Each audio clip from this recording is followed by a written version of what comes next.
Hey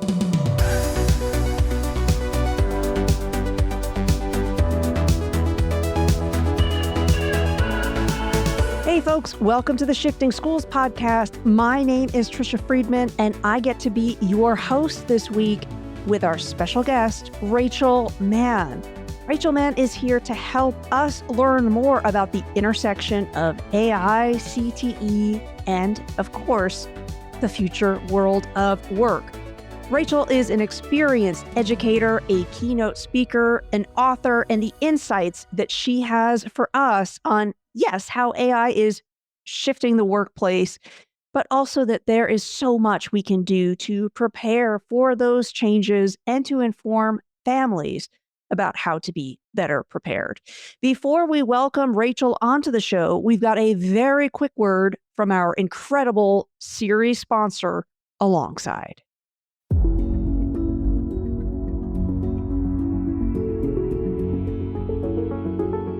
Hey listeners, a quick pause before we dive back in. Since all summer long, we are talking about the future world of work, we know any future is only possible when we help students face the challenges of the now. That's exactly why we want to tell you about something that's going to change the way you understand your students' lives.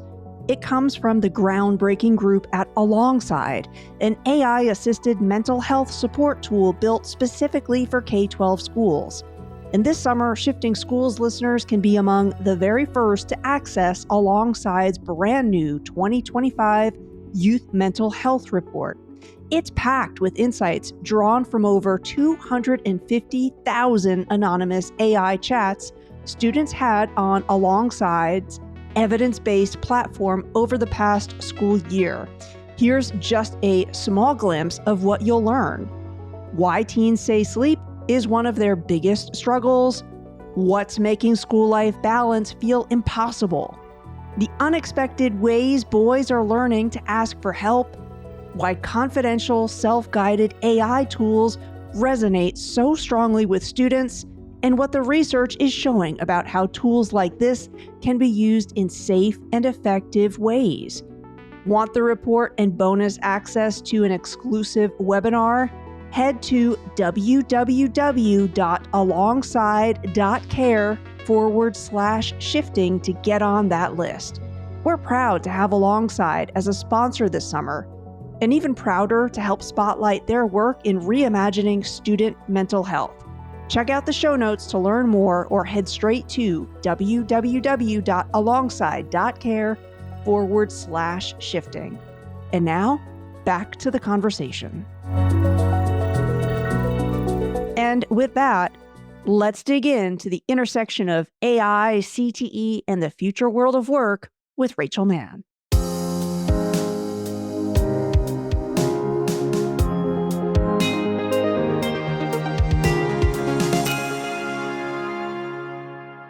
Rachael, I'm so excited to be speaking with you. You have so much expertise for our listeners. You're an author, a keynoter, and for a long time, you've been thinking about disruptive technologies, the impact they have. We'd love to open by just asking you what advice you might have for educators today who would like to maybe understand or think a little bit deeper about the ways that the world of work is shifting. That's such a great question, Tricia. And do you prefer Tricia or Trish? I've been called worse than either, so both of those work. Okay, all right. Tricia, that's such a great question. And it's interesting to see how fast and almost slow it's happening at once. It doesn't seem like there's this major change in our day-to-day life. But at the same time, when we look at just artificial intelligence alone, it's the number one trend driving change across every single industry.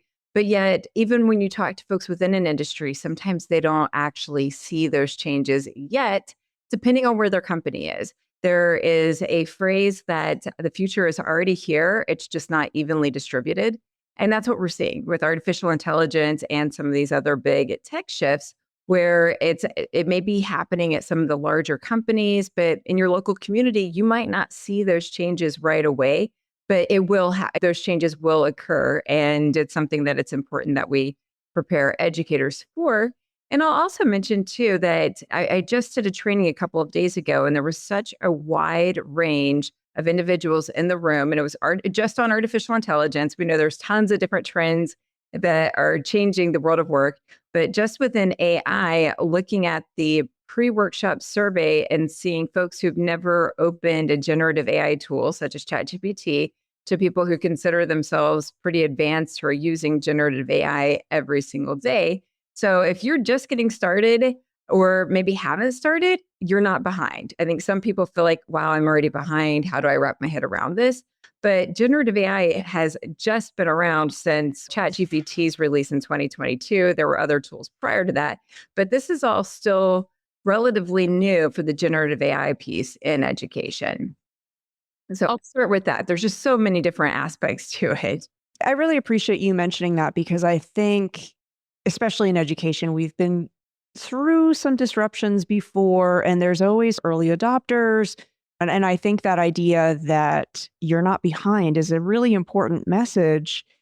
It's interesting, too, to see industry to industry how different the approach has been. I was just recently reading the memo that was leaked, and then the CEO himself from Shopify basically said, here, people have been talking about it, so you can see it, where he sent a memo to the full staff basically saying, our policy around research and development is shifting. Anytime you're going to put in a request saying you need additional people power to be working for you or additional resources, I'm basically going to ask that you have checked to see what AI might be able to do in that capacity first.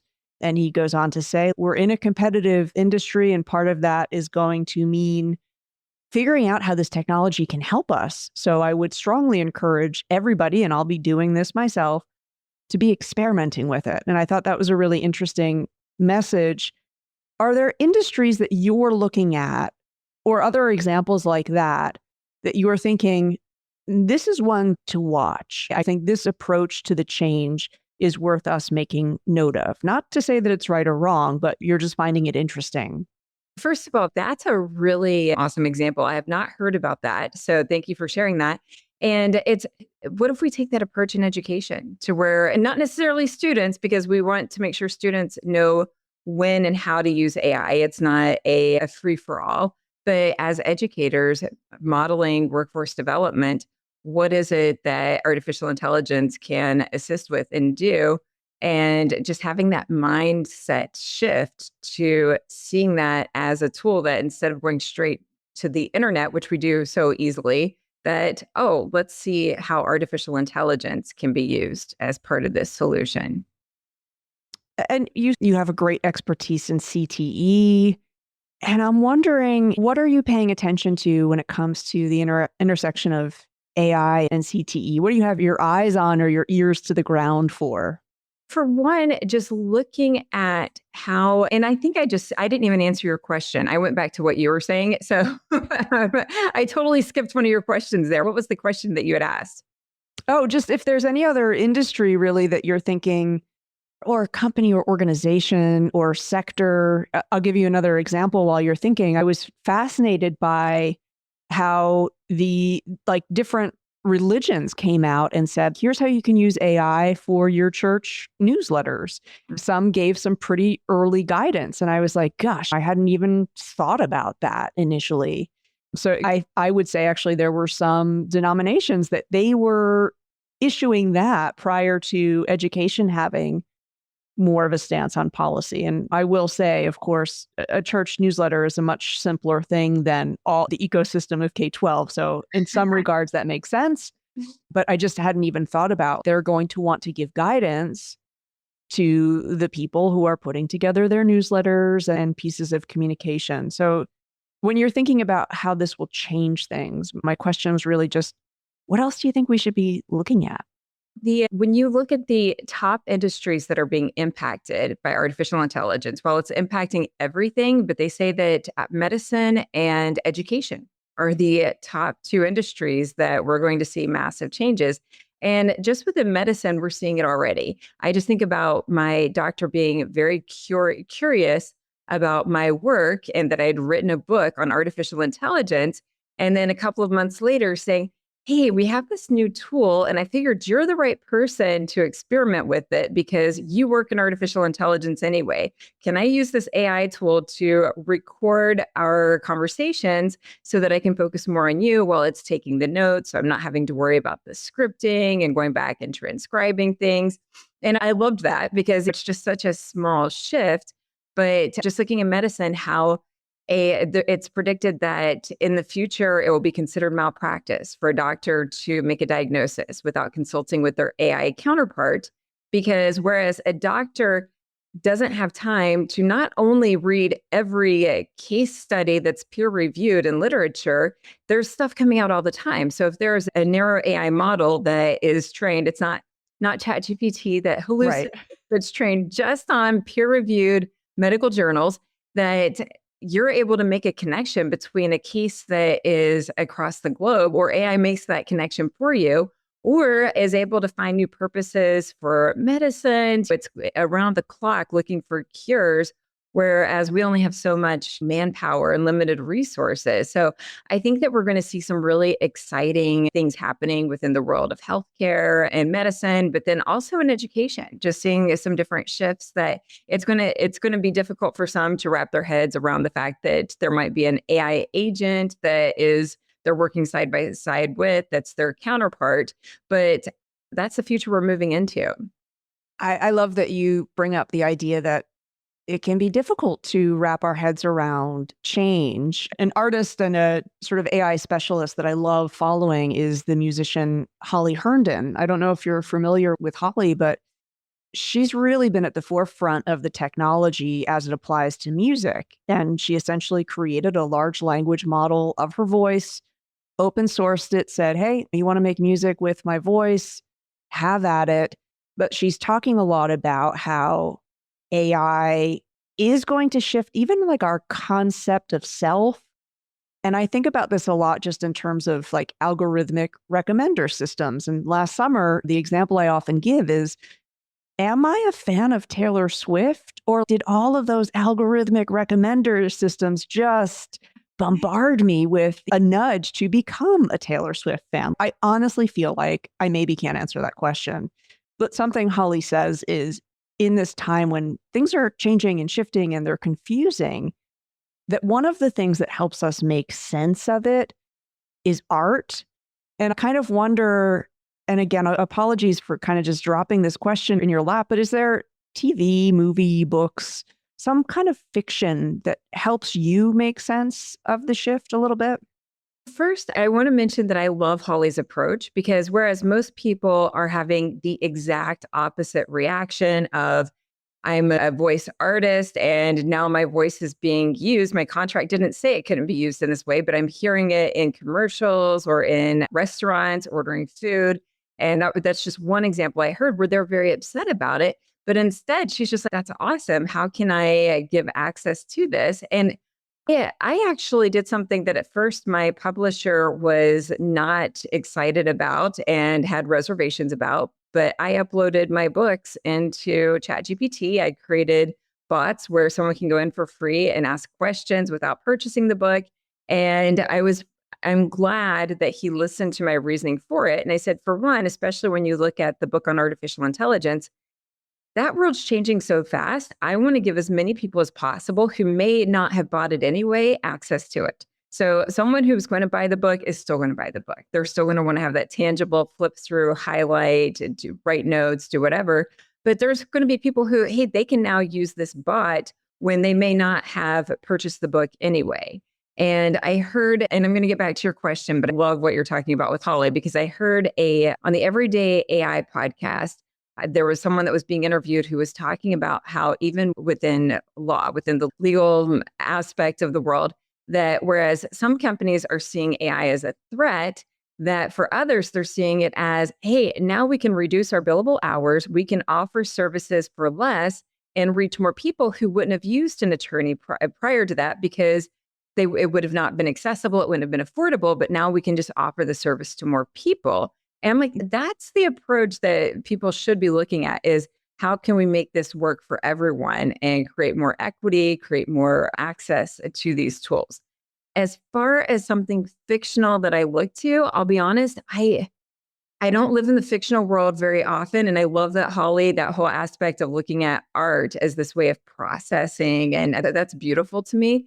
But I love listening to thought leaders like Peter Diamandis and the different individuals that he interviews, because he has a way of looking at it as, how do we use this tool, even though it can be scary at times and there's all of these potential places where it could go wrong, but how do we create a world of abundance and help everyone thrive with these tools versus going in the other direction? And I think that if more people approach it in that way and have that mindset, that's going to impact how the tools are developed. It's just that whole, we've all collectively contributed to the training of artificial intelligence.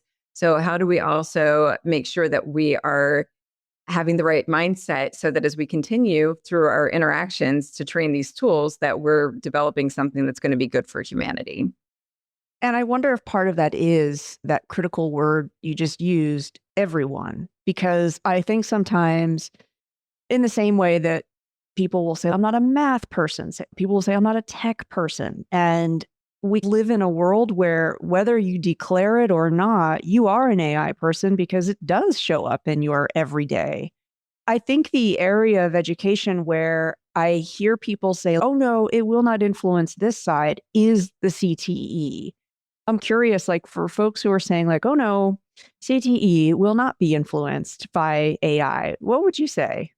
I first of all, I appreciate their optimism if that's something that they prefer, but it's going to impact every career cluster, every program area.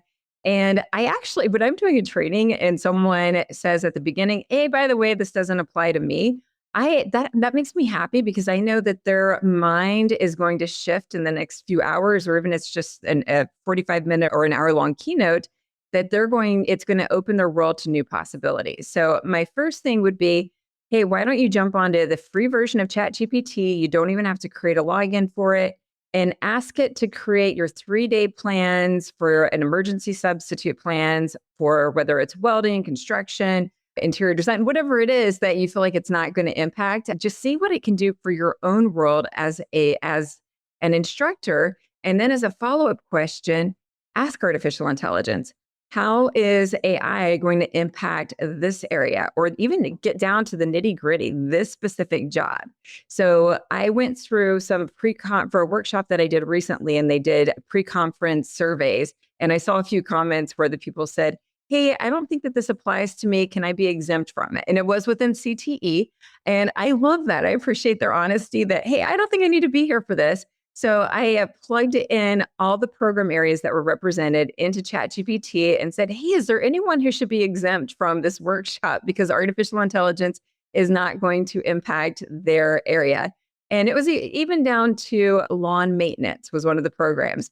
Every single area, there was a specific way that it's going to impact both that specific program area, but also looking at the adjacent jobs, that the adjacent career clusters, even that it's going to impact potential places that our students may end up. The lawn maintenance one fascinates me because just the past week, it's become gardening weather for me. And as I was planting different things, I just took a photo of the seed packets all together and basically asked ChatGPT, hey, give me a table of what I should see within the next 4 to 5 weeks. What should I be on the lookout for? And how do I basically need to maintain these different seeds in ways like I like to make banana tea. I'm like, which should not get the banana tea? And I did double check it. And I was like, my goodness, this boosts my confidence as a gardener.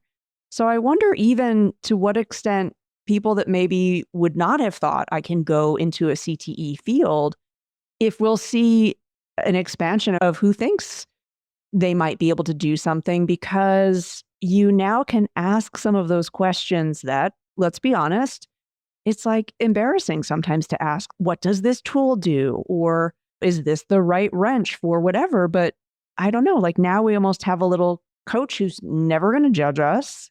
Yeah, I don't know if you have any thoughts on that. If, again, like the professions itself will invite more people.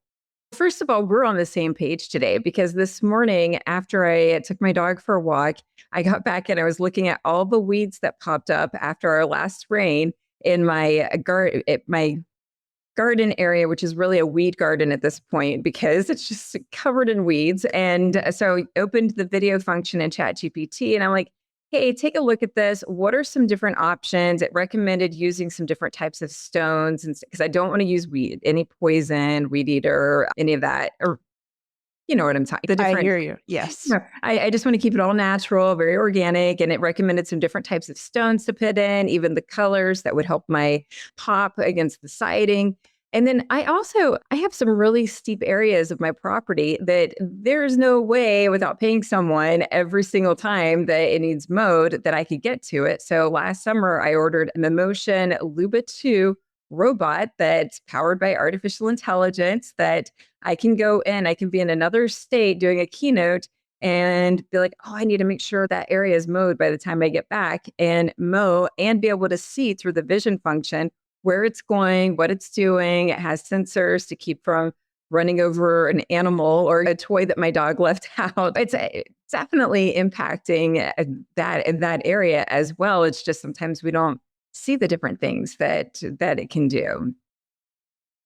Yeah, and I think that's the thing that, has been a little bit of a theme of our conversation is we're still learning what it's going to be capable of. And some of that requires that we experiment, we try out, and we're not so sure that it will work or it will fail. Can I ask you in closing, along this intersection of AI and CTE and how it's going to change it, does an anecdote come to mind of someone being really surprised of, oh, wow, actually, this is going to be another tool in my toolkit for this journey, or this is going to be an aspect of name your CTE profession that's going to look different in the next few years because of AI?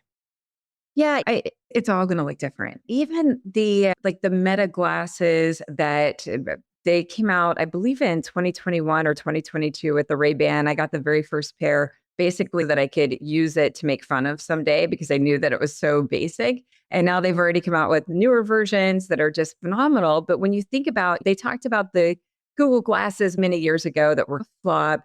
Now they have the Gemini glasses that are going to be coming out soon. But even just to have AI in our lenses that we'll be able to see little notes of, if I don't remember your name, Tricia, it's, oh, this is so and so who you were on a podcast with. If I'm running into you at a conference later on, it will remember those things for us, or remember where I left my keys, or be able to just give me new information. Like I used the video function the other day, going back to embarrassing ways that you might use AI or you might not announce. I actually do announce this one though, because I think it's cool.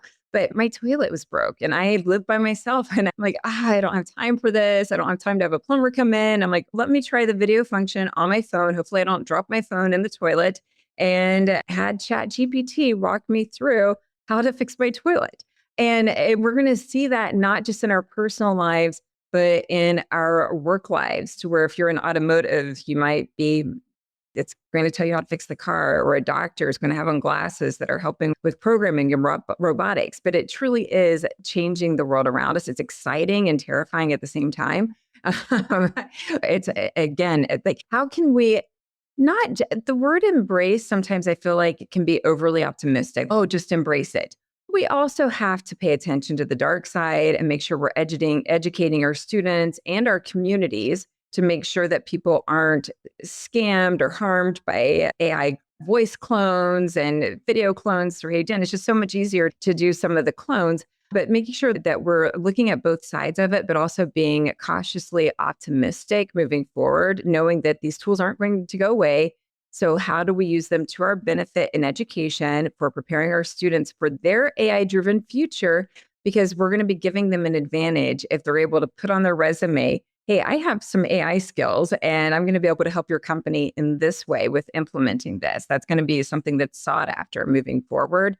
And it's going to help them to stay ahead and be able to upskill and reskill as their jobs are transforming constantly. It's not just one career for the rest of your life. Jobs are going to change quite a bit over and over again.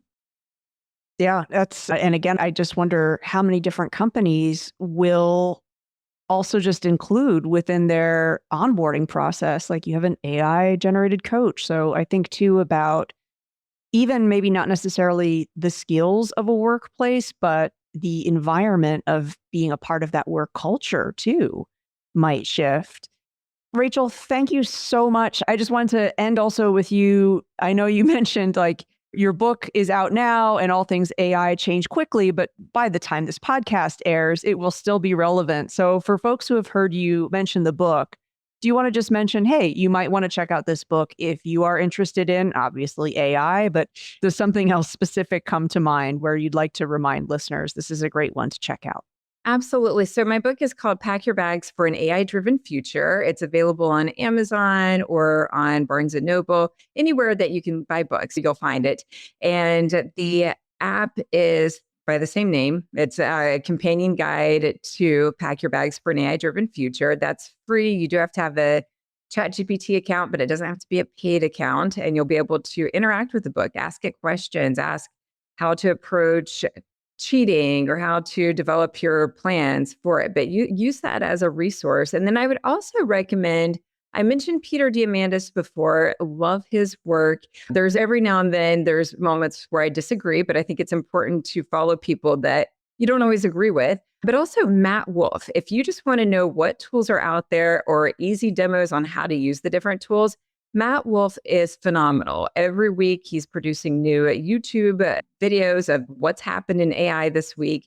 And then he also has a website called futuretools.io, where you can narrow down the tools to what you need. So if you want something that's going to create an infographic for you, you plug in infographic, you choose whether you want free or if it matters if it's paid, and it's going to give you different options. So that's going to keep you from getting overwhelmed in what's out there and just find the exact tool that you need for that job at that moment. Great. Thank you. We will be sure to link to those in the show notes. Rachael, it was such a pleasure to chat with you.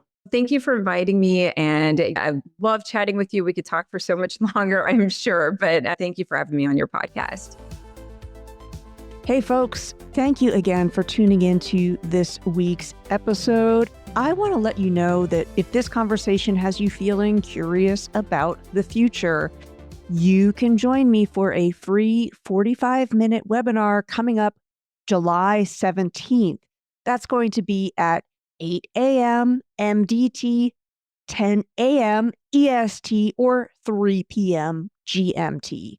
That free 45-minute webinar, July 17th, is going to be exploring futures literacy to help us better understand emerging career pathways. Futures literacy is a huge passion of mine, and I will be showing you how you can use it to better imagine multiple futures. We will dig into existing signals. These are clues about where the future world of work might be headed. And we'll also dig into some of the trends. These are evidence-backed pieces of research that show us something is shifting.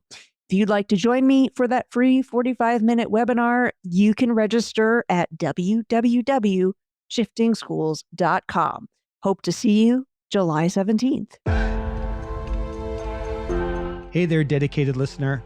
If you've made it this far, we know you're passionate about shifting the way education works. And Tricia and I appreciate you. If you loved what you heard today, we'd be so grateful if you could take a moment to rate and review Shifting Schools wherever you listen to podcasts. Those ratings help us reach even more educators just like you. And if you know someone who could benefit from these conversations, please share this episode with them. Just one person. Think of the impact we can make together.